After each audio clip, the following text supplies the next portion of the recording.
আসসালামু আলাইকুম রাহমাতুল্লাহ।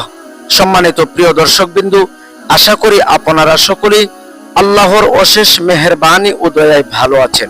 সম্মানিত প্রিয় দর্শকবিন্দু, আব্দুল্লাহ ইবনে উবাইদ ইবনে উমাইর রাদিয়াল্লাহু তাআলা আনহু থেকে হাদিসটি বর্ণনা করা হয়েছে। তিনি বলেন, হযরত আইয়ুব আলাইহিস সালামের দুই ভাই ছিল। একদা তারা তাদের ভাইকে দেখতে আসে, কিন্তু আইয়ুব আলাইহিস সালামের দেহের দুর্গন্ধের কারণে তারা তার কাছে যেতে সক্ষম হলো না।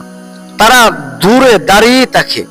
তখন একজন অপরজনকে বলল, আইয়ুবের মধ্যে কোনো কল্যাণ আছে বলে যদি আল্লাহ জানতেন, তাহলে তিনি এভাবে তাকে এরূপ কঠিন পরীক্ষায় ফেলতেন না, এমন শাস্তি আইয়ুবকে দিতেন না। ভাইদের এ কথাই শুনে আইয়ুব আলাইহিস সালাম তিনি এতই মর্মাহত হন যে এত মর্মাহত আর কখনো তিনি হননি। অতঃপর তিনি আল্লাহর কাছে দোয়া করলেন, হে আল্লাহ, আপনি যদি জানেন যে এমন একটি রাতও যায়নি যে রাতে আমি পেট ভরে খানা খেয়েছি, অথচ আমার জানা মতে কোনো ব্যক্তি ক্ষুধার্ত অবস্থায় দেখেছে, তাহলে আমার সত্যতা প্রকাশ করুন। তখন আকাশ থেকে তার কথার সত্যতা ঘোষণা করা হয়। পাশে থাকা দুই ভাই কথাগুলো শুনছিল। অতঃপর আবার আইয়ুব আলাইহিস সালাম পুনরায় বললেন, হে আল্লাহ, আপনি যদি জানেন যে বস্তুহীন লোকের খবর পাওয়াই আমি কখনো দুটি জামা গ্রহণ করিনি, তাহলে আমার সত্যতা প্রকাশ করুন। তখন আকাশ থেকে তার সত্যতা ঘোষণা করা হয়, যা ওই দুই ভাই পাশে থেকে শ্রবণ করেছিল। অতঃপর আবার আইয়ুব আলাইহিস সালাম বললেন, হে আমার প্রতিপালক, আপনার ইজ্জতের কসম, একথা বলে তিনি সিজদায় পড়ে যান এবং বলেন, হে আল্লাহ, আপনার ইজ্জতের কসম, আমার মুসিবত দূর না করা পর্যন্ত আমি মাথা উঠাবো না। সত্যি বিপদ মুক্ত না হওয়া পর্যন্ত তিনি আর মাথা উঠাননি। ইবনে আবি হাতিম রাদিয়াল্লাহু তাআলা আনহু এবং ইবনে জারির রাদিয়াল্লাহু তাআলা আনহু উভয়ে আনাস ইবনে মালিক রাদিয়াল্লাহু তাআলা আনহু সূত্রে বর্ণনা করেন, নবী করিম সাল্লাল্লাহু আলাইহি সাল্লাম বলেছেন, আল্লাহর নবী আইয়ুব আলাইহিস সালামের রোগ 18 বছর যাবৎ স্থায়ী ছিল। কাছের ও দূরের সকল লোক তাকে পরিত্যাগ করে যায়, কিন্তু দুই ব্যক্তি পরিত্যাগ করেননি। তারা ছিল তার দুই ভাই। এই দুই ভাই ছিল তার খুবই আদরের পাত্র। সকালে এবং বিকালে তারা আইয়ুব আলাইহিস সালামের কাছে আসতো। একদিন এক ভাই অপরজনকে বলে, দেখো, আল্লাহ জানেন যে আইয়ুব এমন কোন পাপ করেছে যা অন্য কোন লোক কখনো করেনি। অপরজন বলল, কি সে পাপ?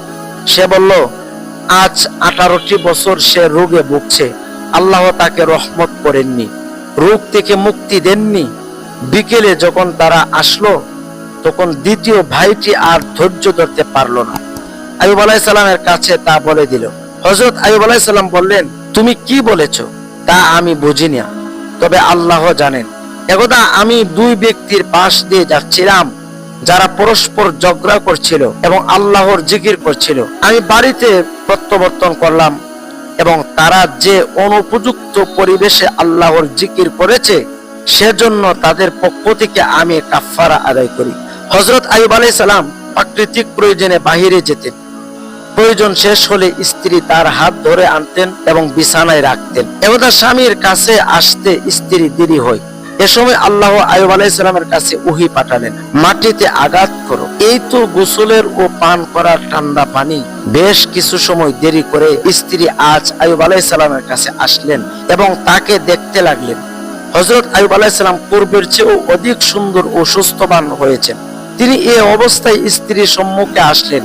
স্ত্রী তাকে চিনতে না পেরে বললেন, আল্লাহ তোমাকে বরকতময় করুন। এখানে আল্লাহর নবী রোগগ্রস্ত অবস্থায় অবস্থান করেছিলেন, তাকে কি তুমি দেখেছো?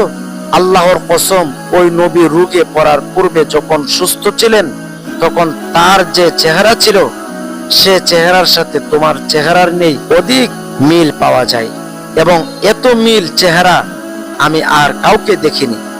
হযরত আইয়ুব আলাইহিস সালাম বললেন, আমি সেই লোক, আমি আইয়ুব।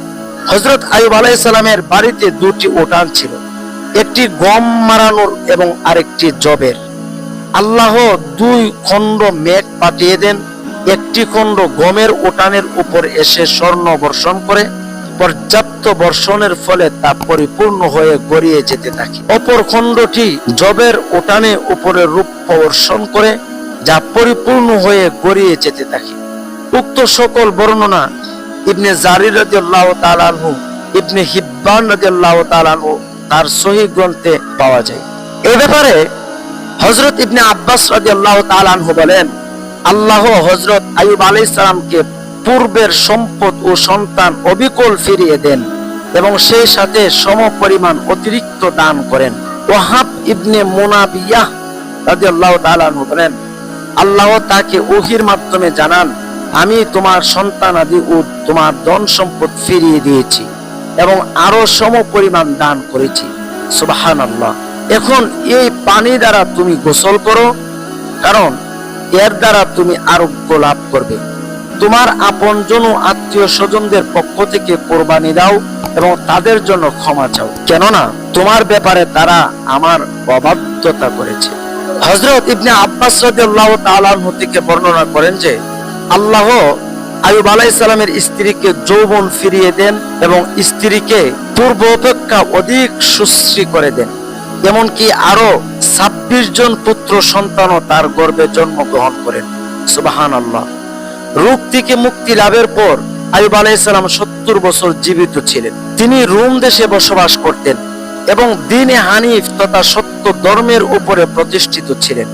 এরপর পরবর্তী লোকজন ইব্রাহিম আলাইহিস সালামের দ্বীনের মধ্যে বিকৃত ঘটায়। আল্লাহ বলেন, হে আইয়ুব, তুমি স্বহস্তে তৃণশলা ধারণ করো এবং তা দ্বারা স্ত্রীকে প্রহার করো, তবু তোমার কসম ভঙ্গ করো না। আমরা আইয়ুবকে ধৈর্যশীল পেয়েছি, কতই না উত্তম বান্দা সে, নিঃসন্দেহে সে ছিল আমার অভিমুখী। সূরা সাদ। অর্থাৎ এটা ছিল আল্লাহর পক্ষ থেকে আইয়ুব আলাইহিস সালামের প্রতি বিশেষ রেওয়াজ। তিনি স্ত্রীকে 100 কোড়া মারার শপথ করেছিলেন। এর কারণ হিসেবে কেউ বলেছেন স্ত্রীর চুল বিক্রি করায় তিনি এই শপথ করেছিলেন। আবার কেউ কেউ বলেছেন যে একদা শয়তান নবীর স্ত্রীর কাছে চিকিৎসকের বেশ ধরে গিয়ে আইয়ুব আলাইহিস সালামের ব্যাধির নির্দিষ্ট ওষুধের বর্ণনা দিয়েছিল। স্ত্রী তার কাছে এসে উক্ত ওষুধের কথা ব্যক্ত করেন।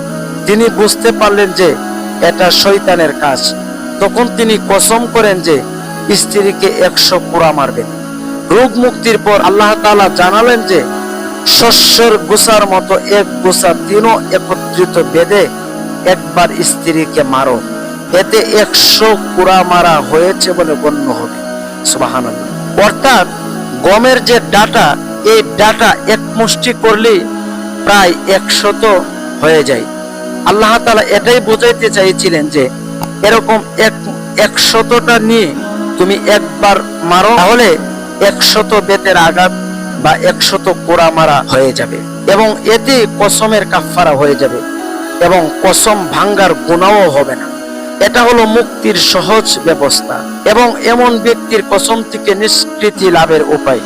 যে ব্যক্তি আল্লাহকে ভয় করে এবং তার আনুগত্য করে, বিশেষ করে একজন ধৈর্যশীল সতী সাধবী সত্যপন্থী নেককার স্ত্রী লোকের ক্ষেত্রে, বিশেষ করে একজন ধৈর্যশীল সতী সাধবী সত্যপন্থী নেককার স্ত্রী লোকের ক্ষেত্রে।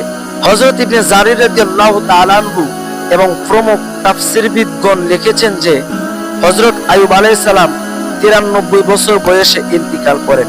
কারো মতে তিনি এর চেয়ে বেশি দিন জীবিত ছিলেন।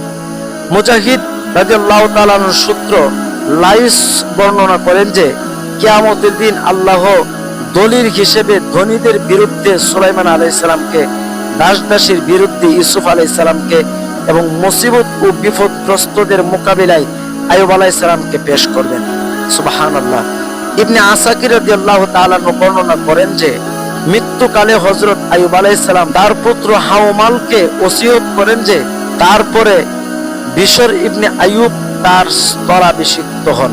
অনেকের ধারণা মতে এই বিশরই কোরআনে বর্ণিত জুলকিফল।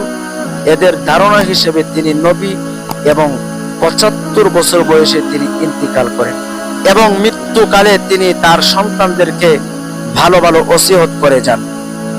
সম্মানিত প্রিয় দর্শকবিন্দু, আল্লাহ তাআলা আমাদেরকে হযরত আইয়ুব আলাইহিস সালামের ইতিহাস বা ঘটনা থেকে শিক্ষা গ্রহণ করার তৌফিক দান করুন। ঘটনাটি শোনার জন্য আপনাকে জাযাকুমুল্লাহু খাইর। আসসালামু আলাইকুম ওয়া রাহমাতুল্লাহ।